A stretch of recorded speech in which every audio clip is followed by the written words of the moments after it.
नमस्कार, मेरा नाम है ओम प्रकाश यादव और आप देख रहे हैं वॉइस ऑफ रिपब्लिक। 25 जनवरी राष्ट्रीय मतदाता दिवस, नेशनल वोटर्स डे क्यों मनाया जाता है? इस राष्ट्रीय मतदाता दिवस का अब कोई सिग्निफिकेंस रह भी गया है? हमारे प्रजातांत्रिक मुल्क में मतदाताओं का अब क्या महत्व रहा है? कैसा वोटिंग बिहेवियर उनका है? आइए इस पर बात करते हैं। सबसे पहले आपको बताते चलें कि निर्वाचन आयोग, देश का निर्वाचन आयोग, यह संविधान के अस्तित्व में आने से एक दिन पूर्व ही अस्तित्व में आ गया था। जी हाँ, ये आप सही सुन रहे हैं।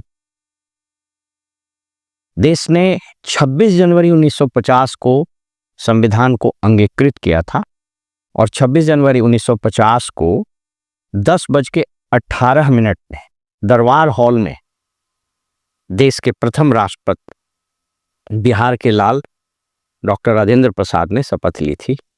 लेकिन संविधान के अनुच्छेद 324, जिसमें भारत के निर्वाचन आयोग, जिसको हम लोग आमतौर पर चुनाव आयोग बोलते हैं, उसकी चर्चा है, यह एक दिन पहले अस्तित्व में आ गया था। इसीलिए इसी दिन राष्ट्रीय मतदाता दिवस के रूप में देश इसको मनाता है। ऑब्जेक्टिव क्या है?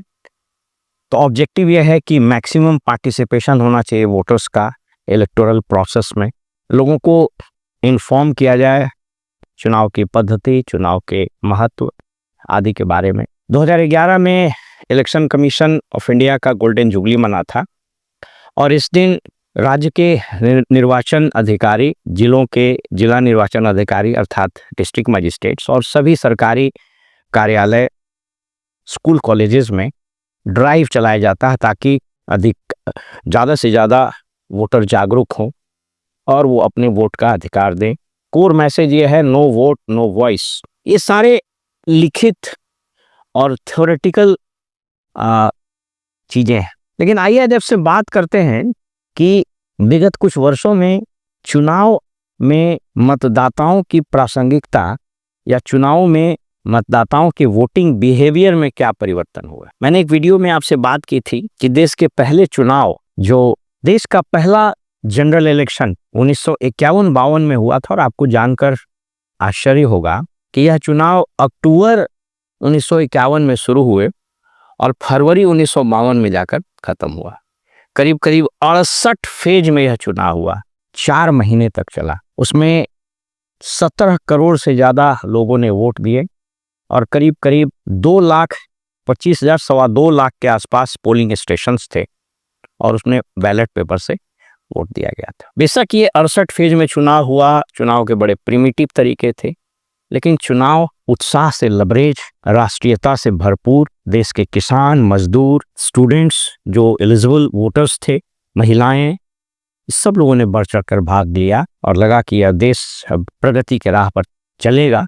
चीज़ें बढ़ी भी। मैंने इस पर एक डिटेल में वीडियो बनाया है कि कैसे चुनाव में वोटर्स का बिहेवियर, चुनाव के तौर तरीके 51-52 से लेकर 2024-25 तक कितने बदलाव आए। अब चुनाव मुद्दों पर, मैसेज पर, रिपब्लिक पर, अधिकार पर, मैनिफेस्टो पर, इन चीज़ों पर नहीं होते हैं। अब चुनाव एक कॉरपोरेट स्टाइल में लड़ा जाने वाला एक प्रोसेस हो गया है। अब चुनाव बिल्कुल कॉरपोरेट स्टाइल में लड़ा जाता है, कॉरपोरेट वॉरफेयर हो गया है। पॉलिटिकल पार्टियां अब कॉरपोरेट की तरह बिहेव करती है। कुछ शब्द नए आ गए अब चुनाव में। Political analyst, strategist, psephologist, management और कॉरपोरेट हाउसेस से मोटी फीस पर ये लोग हायर होते हैं, जो सर्वे करते हैं, आंकड़े जुटाते हैं। आंकड़ों का खेल होता है और इन आंकड़ों के खेल में, पॉलिटिकल स्ट्रेटजी के खेल में, ओपिनियन पोल के खेल में, सेफोलॉजिस्ट के खेल में, मीडिया हाउसेस के द्वारा तैयार किए गए violent, aggressive campaigns, advertisements, AI के प्रयोग से बनाए गए वीडियोस, डॉक्टर्ड और एडिटेड इमेजेस, ऑडियो और वीडियो विजुअल्स, इन सबों ने मतदाताओं को न सिर्फ कंफ्यूज किया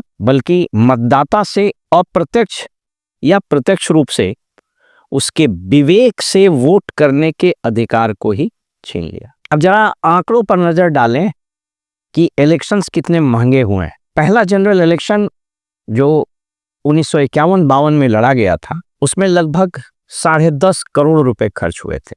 17 करोड़ मतदाता, आप निकाल लीजिए एक मतदाता पर कितना खर्च हुआ होगा। 2024 के जो आंकड़े आए हैं वो यद्यपि टेंटेटिव हैं, लेकिन ये ऑफिशियल आंकड़े हैं ऑफ कोर्स, कि 2024 में जो खर्च हुआ वह लगभग 1.25 लाख करोड़ से लेकर लगभग 1.5 लाख करोड़ रुपया तक खर्च हुआ।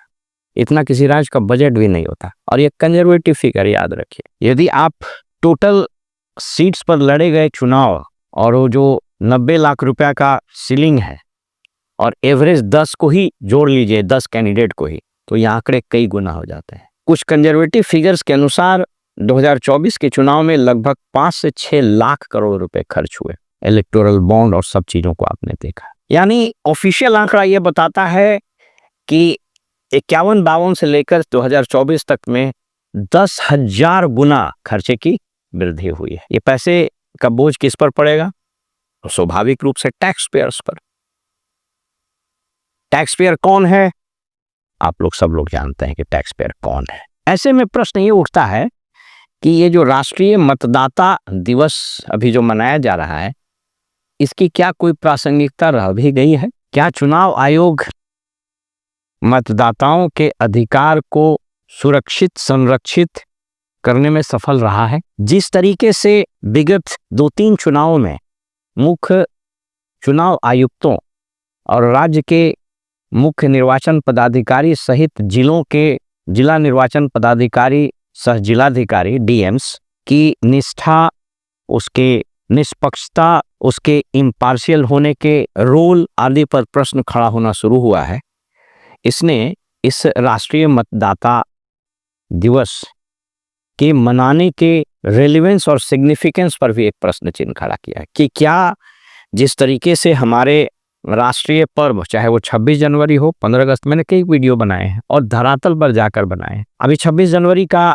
जो सेलिब्रेशन होगा, आप कहीं चले जाइए, चाहे वो मुख्य समारोह हमारे कर्तव्य पथ पर होता है, जिसको पहले राजपथ हम लोग कहते थे, या फिर पटना में गांधी मैदान चले जाइए। मैंने एक वीडियो में आप लोगों से बताया था कि कैसे अब ये राजकीय समारोह, ये राष्ट्रीय समारोह राजनेताओं, मंत्रियों, गवर्नरों और पुलिस और सेना के बड़े अधिकारियों, ब्यूरोक्रेट्स के बीच एक, ये हार्श वर्ड लेकिन हम यूज करते हैं, एक तरह से जा करके एक सेलिब्रेशन को देखने और एक औपचारिकता पूरा करने का एक विषय रह गया है। आप गांधी मैदान में जाइएगा, जहां एक और 200 आदमी के बैठने के लिए शायद 5 करोड़ रुपए खर्च किए गए होंगे, वहीं आम लोगों से अपेक्षा की जाएगी कि वो लकड़ी के तख्ते पर खड़ा होकर जालियों से दूर से निहारेंगे गणतंत्र समारोह को या स्वतंत्रता समारोह। हम कुछ प्रश्न आज देश के और राज्य के मतदाताओं से करना चाहते हैं, इस पर सोचिएगा जरूर। चुनाव में मतदान देकर आप सरकार चुनते हैं। सरकार चुनने के लिए पॉलिटिकल पार्टियां अलायंस करती है, गठबंधन बनाती है और चुनाव में जाती है। आदर्श स्थिति यह है कि उसके प्रोग्राम्स, उसके पिछले परफॉर्मेंस, उसके नेताओं के चाल चरित्र, चेहरे को देखकर आप वोट दें। होता क्या है, टेक्नोलॉजी के प्रयोग ने जहां एक और चीजों को आसान बनाया है, लेकिन वहीं चीजों को विकृत भी किया है। डीबीटी, डायरेक्ट बेनिफिट ट्रांसफर, एक शानदार और एक रिवोल्यूशनरी स्टेप था भारत के फाइनेंशियल इंक्लूजन रिवोल्यूशन में, कि जहां कंप्यूटर का एक बटन दबाकर लाखों करोड़ों लोगों के अकाउंट में हम योजनाओं की राशि पहुंचा सकते हैं। ये डीबीटी की शुरुआत हुई। भारत सरकार का जो एक सिस्टम है उसको पीएफएमएस बोलते हैं, पब्लिक फाइनेंस मैनेजमेंट सिस्टम। देश का 40-45 लाख करोड़ रुपया इसी फाइनेंशियल सिस्टम के जरिए लोगों तक पहुंचता है विभिन्न योजनाओं के रूप में। लेकिन इसने एक और खतरा पैदा कर दिया, जहां ये इस डीबीटी के कारण जहां बीच के बिचौलियों को खत्म करने में एक महत्वपूर्ण उपलब्धि हासिल हुई, वहीं एक दूसरा खतरा पैदा कर दिया। और इस बार वो खतरा सामने नजर आया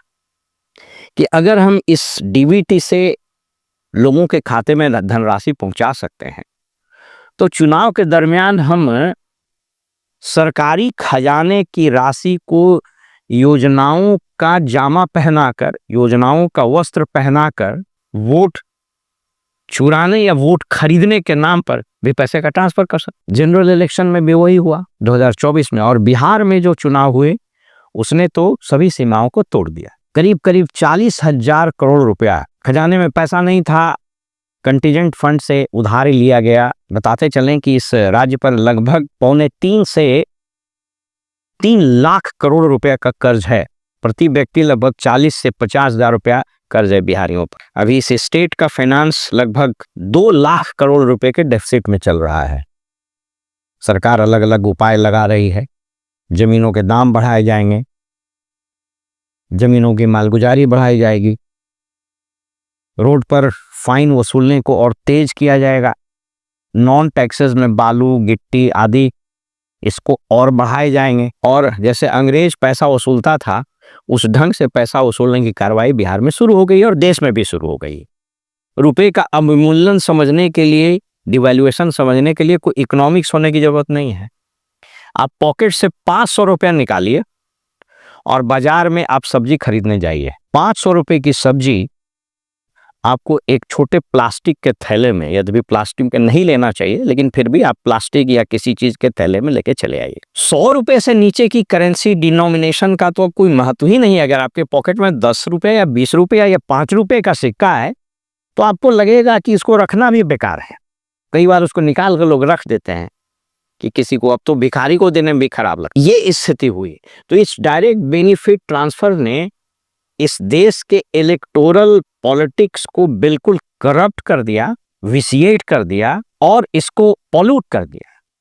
इसलिए राष्ट्रीय मतदाता दिवस के इस अवसर पर देश और राज्य के लोग सोचें। एक शेर है कि मियाँ की जूती मियाँ का सर, और मगही में एक कहावत है, तोरे दही चूड़ा तोरे भोज।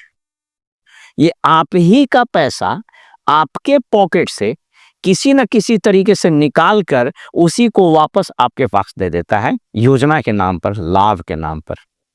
और हम उन पैसों को लेकर बगैर ये समझे हुए कि किसको वोट देना है, हम वोट दे देते हैं। मैंने कई बार कहा है, रोटी और सत्ता ये पलटते रहना चाहिए, अन्यथा एक जलेगा और दूसरा जलाएगा। इसलिए इस दिवस पर मतदाताओं को जागृत होना होगा। प्रजातंत्र मुख्यमंत्री, प्रधानमंत्री, राष्ट्रपति, गवर्नर, मंत्री से नहीं है। रियल प्रजातंत्र वोटर से है, नागरिकों से है। इसलिए जब तक आप अपने वोटिंग बिहेवियर को ठीक नहीं कीजिएगा, चंद पैसे के लिए, चंद केजी अनाज के लिए इस देश में न जाने कब से शिक्षा पर, स्वास्थ्य पर, लाइफ को अच्छा करने के नाम पर, गुणवत्तापूर्ण शिक्षा मिले, जीवन का स्तर अच्छा हो, इन चीजों पर कभी वोट नहीं पड़ता है। और दुर्भाग्य भी यह है कि अगर जो नेता इस पर बात करेगा, कहेगा कि इसको इसको पॉलिटिक्स नहीं आता है, ये भी पॉलिटिक्स में कच्चा है। यानी पॉलिटिक्स में पक्का वो है जो झूठ फरेब करे। प्रशांत किशोर, मैं किसी के पक्ष में नहीं बोल रहा, प्रशांत किशोर बोलते बोलते थक गए कि अपने बच्चों के लिए वोट दीजिए, अपने बारे में सोचिए, 4 किलो अनाज पर मत जाइए। लेकिन वो कहते हैं ना, शिकारी आएगा, जाल बिछाएगा, दाना डालेगा फंसना ने, और फिर हम उसी में फंसते हैं। इसलिए एक ऐसा ट्रेंड इस देश में शुरू हो गया है जहां सरकारें, जहां पॉलिटिकल पार्टी जिसके पास खूब पैसा है, दे आर रेस्ट अश्योर्ड, वो लोग निश्चिंत है, मुतमईन है वो, क्योंकि उसको लगता है कि इस डायरेक्ट बेनिफिट ट्रांसफर डीबीटी एक ऐसा मैकेनिज्म है कि चुनाव के ठीक पहले 1-2 लाख करोड़ रुपया बांट देंगे और वोट खरीद लेंगे।